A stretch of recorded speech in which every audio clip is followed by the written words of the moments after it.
ৰাজীৱ বৰা কি খবৰ আহিছে হেহতিয়াকৈ আৰু কিবা তথ্য জানিব পৰা গৈছে নেকি এজন চোৰাং চিকাৰীৰ মৃত্যু হোৱাৰ সন্দেহ কৰা হৈছে গতিকে এই সন্দৰ্ভত নিশ্চিত তথ্য ৰাষ্ট্ৰীয় উদ্যান কৰ্তৃপক্ষই কিবা কৈছে নেকি হয় পাপৰি এটা কথা প্ৰথমতে কৈ ল'ব লাগিব যে এৰাসুতি বনশিবিৰ এনেকুৱা এটা বনশিবিৰ যিটো উত্তৰ পাৰৰ গহপুৰ আৰু এই পাৰৰ অগৰাতলি সেই দুটা মাজত আছে বা ব্ৰহ্মপুত্ৰ নদীৰ একেবাৰে মাজত থকা এটা বনশিবিৰ আৰু অতি দুৰ্গম এই বনশিবিৰটো সাধাৰণতে উত্তৰ ফালৰ পৰা আচলতে চোৰাং চিকাৰীৰ প্ৰৱেশ ঘটে সেই এই পূৰ্বতো তেনেধৰণৰ উদাহৰণ আছে গতিকে হয়তো তেনেকুৱা এটা দল আচলতে এতিয়া বন বিভাগে আমাক জনোৱা মতে কাজিৰঙা উদ্যান কৰ্তৃপক্ষই বিশেষ সূত্ৰই জনোৱা মতে এটা দল প্ৰৱেশ কৰিছিল এৰাসুতি এলেকাত আৰু সেই এৰাসুতি এলেকাত যেতিয়া বন শিবিৰৰ যিসকল বনকৰ্মী বা যিসকল তেওঁলোকৰ জোৱান আছিল সেই তেওঁলোকে যেতিয়া নিয়মীয়া যিটো তেওঁলোকৰ টহল সেই নিয়মীয়া টহল দিবলৈ যাওঁতে তেতিয়া মুখামুখি হয় আৰু দুই পক্ষৰ মাজত গুলীয়াগুলী হয় গতিকে এই গুলীয়াগুলীত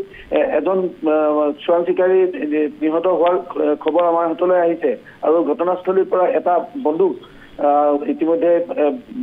যিসকল বনকৰ্মী গৈছিল তেওঁলোকে উদ্ধাৰ কৰিছে গতিকে চাবগীতে কেইবাটাও গুলী তাত গুলীয়াগুলীত কেইবাটাও গুলী ফুটাবলগীয়া হ'ল বন কৰ্মীসকলে আৰু উপযোগী তেওঁলোকেও চোৰাং চিকাৰীৰ যিটো দল তেওঁলোকে যিহেতু গুলীচালনা কৰিছিল গতিকে দুই পক্ষৰ মাজত তুমুল গুলীচালনাৰ সৃষ্টি হৈছিল আৰু গুলীচালনাৰ পাছত এটা চিকাৰী তাতে ঘটনাস্থলীতে নিহত হোৱাৰ খবৰ আহিছে আৰু হয়তো আৰু যদি আহত হৈছে সেই খবৰ আমি কিছু সময় পাছতে লাভ কৰিম ইতিমধ্যে অগৰাতলী ৰেঞ্জাৰ আৰু কাজিৰঙা ৰাষ্ট্ৰীয় উদ্যানৰ মুখ্য কাৰ্যালয় যি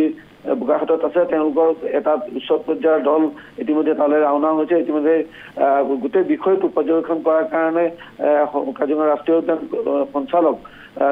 সোণালী ঘোষ ইতিমধ্যে ঘটনাস্থলীলৈ যোৱাৰ খবৰ আমি পাইছো আৰু ডিএফঅ অৰুণ বিঘ্নেশ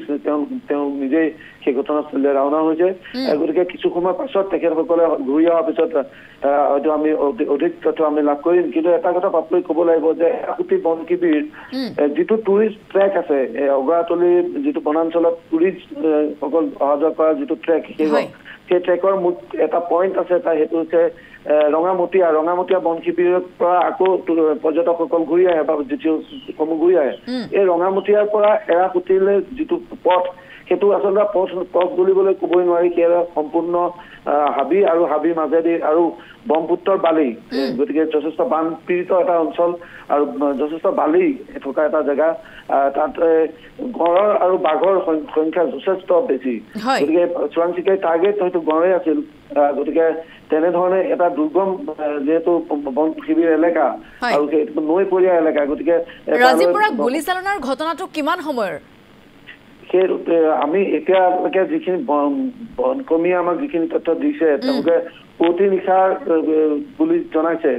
গতিকে এতিয়া আচলতে মূল তথ্যখিনি আমাক কাজিৰঙা ৰাষ্ট্ৰীয় উদ্যান কৰ্তৃপক্ষ সঞ্চালক সোণালী ঘোষ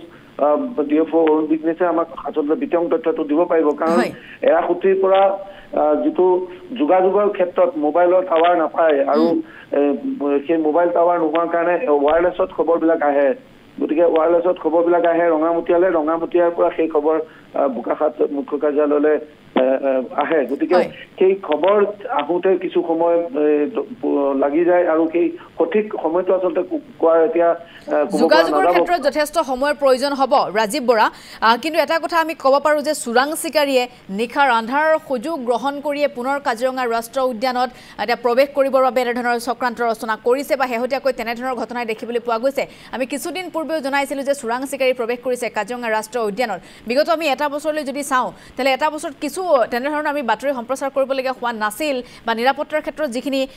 ব্যৱস্থা গ্ৰহণ কৰিছিল কাজিৰঙা ৰাষ্ট্ৰীয় উদ্যান কৰ্তৃপক্ষই ক'ৰবাত নহয় ক'ৰবাত তেওঁলোক সফল হৈছিল কিন্তু শেহতীয়াকৈ পুনৰ চোৰাং চিকাৰী কিন্তু দেখিবলৈ পোৱা গৈছে কাজিৰঙা ৰাষ্ট্ৰীয় উদ্যানৰ বিভিন্ন প্ৰান্তত হয় পাপৰি এইটো একেবাৰে আপুনি এটা গুৰুত্বপূৰ্ণ বিষয় উত্থাপন কৰিছে যিহেতু 2022 চন 23 চন যথেষ্ট চোৰাং চিকাৰীৰ উপদ্ৰৱ যথেষ্ট কম আছিল চোৰাং চিকাৰী প্ৰৱেশ বা চোৰাং চিকাৰী জনিত যিকোনো ঘটনা আচলতে একেবাৰে কমি গৈছিল 2022 বৰ্ষতো গড় চোৰাং চিকাৰীৰ হাতত গড় নিধনৰ একেবাৰে 0 বছৰ এটা আছিল গতিকে সেয়া ৰাষ্ট্ৰীয় কৃতিত্ব ৰাষ্ট্ৰীয় উদ্যানে লৈছে কিন্তু এই বৰ্তমান সময়তে 2024 আৰু 2023 শেষৰ ফালে 2024 চোৰাং চিকাৰীৰ আগমন ঘটিছে কিন্তু যেহেতু কাজিৰঙা ৰাষ্ট্ৰীয় উদ্যানৰ গড় সুৰক্ষা বাহিনী নামৰ এটা বাহিনী ইয়াত অসম চৰকাৰে গঠন কৰিছে তাৰ যথেষ্ট সংখ্যক জোৱান আছে কেডাৰ আছে তাৰ লগতে সামগ্ৰিকভাৱে ইয়াত এজন অতিৰিক্ত আৰক্ষী অধীক্ষক এজন থাকে যিজনে সমগ্ৰ চোৰাং চিকাৰী গোটেই সমগ্ৰ ট্ৰেকটো তেওঁ নিৰীক্ষণ কৰে তাৰ পাছতো আচলতে এই ধৰণৰ ঘটনা হোৱাটো এক তাৎপৰ্যপূৰ্ণ ঘটনা কথা কিয় যে চোৰাং চিকাৰীৰ প্ৰৱেশৰ সংখ্যা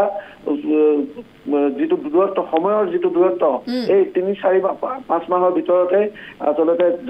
কেইবাটাও চোৰাং চিকাৰী জনিত ঘটনা ঘটিছে ইতিমধ্যে ইয়াৰ পূৰ্বতেও সন্দেহ কৰা হৈছে যে চোৰাং চিকাৰীৰ হাতত গড় মৃত্যু হৈছে আৰু তেনেধৰণৰ খবৰ আছে গতিকে গড়ৰ মৃত্যু আৰু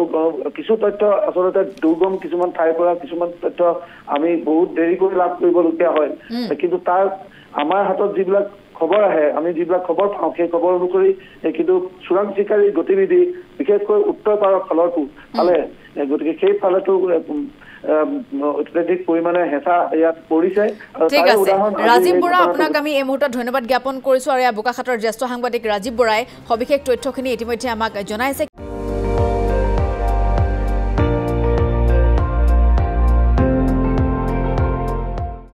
আপুনি চাই আছে ND24 সৰ্বশ্ৰেষ্ঠ নহয় সৰ্বোত্তমৰ দৌৰ